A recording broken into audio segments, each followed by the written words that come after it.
नमस्कार मंडळी, सविताच home kitchen मध्ये तुमचे स्वागत आहे. ह्या हिरव्यागार मिरच्या बघून तुम्हाला कळलंच असेल की आज आपण काय करतोय.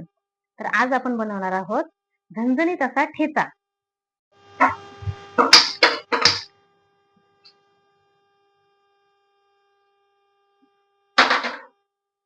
चला तर सुरुवात करूया ठेचा बनवण्यासाठी.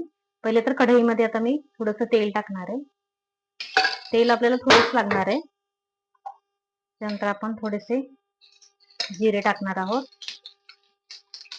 जिरे, 10 ते 15 मिरच्या,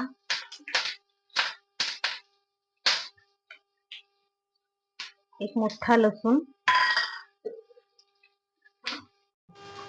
आता हे सगळं आपल्याला भाजून घ्यायचंय.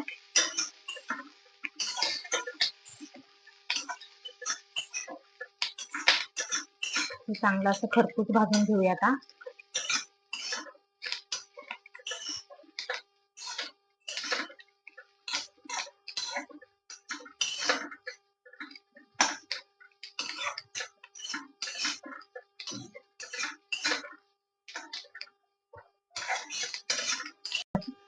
आता हे आपलं भाजून झालेलं आहे. आता आपण याच्यामध्ये सगळ्यात शेवटी कोथिंबीर टाकणार आहोत. कोथिंबीर भरपूर टाकायची आणि देठा सहित टाकायची, आणि त्याची अजून छान टेस्ट येते. कोथिंबीर टाकल्यानंतर आपण जास्त भाजत बसणार नाही. अगदी 4 ते 5 सेकंद परतून घ्यायचंय आणि लगेच गॅस बंद करून घ्यायचंय. आता हे सगळं आपण काढून घेतले पाट्यावरती. तर वाटायच्या आधी आपल्याला मीठ टाकायचंय. मोठं मीठ घ्यायचंय. इथे मी मोठं मीठ घेतलेलं आहे.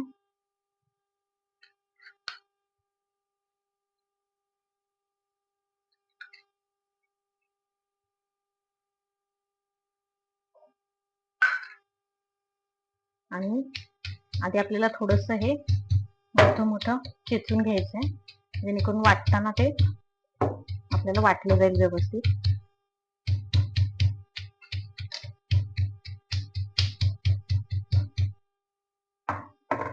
आता हे मोठं मी जरा चेचून घेतलंय. तर आता आपण वाटायला सुरुवात करूया वरवंट्याने.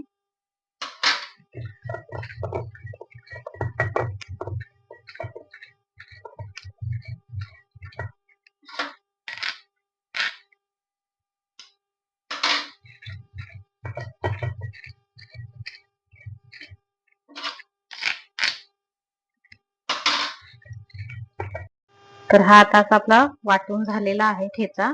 याला असं मोठं दरदरीतच वाटायचंय. तर आता मी काढून घेते.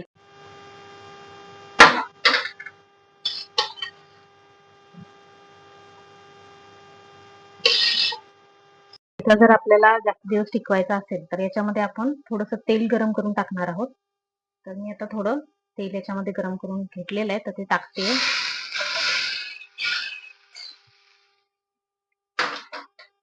असं चांगलं मिक्स करून घ्यायचंय, जेणेकरून हा 5 ते 6 दिवस तरी छान फ्रीजच्या बाहेर टिकून राहतो आणि खराब होत नाही.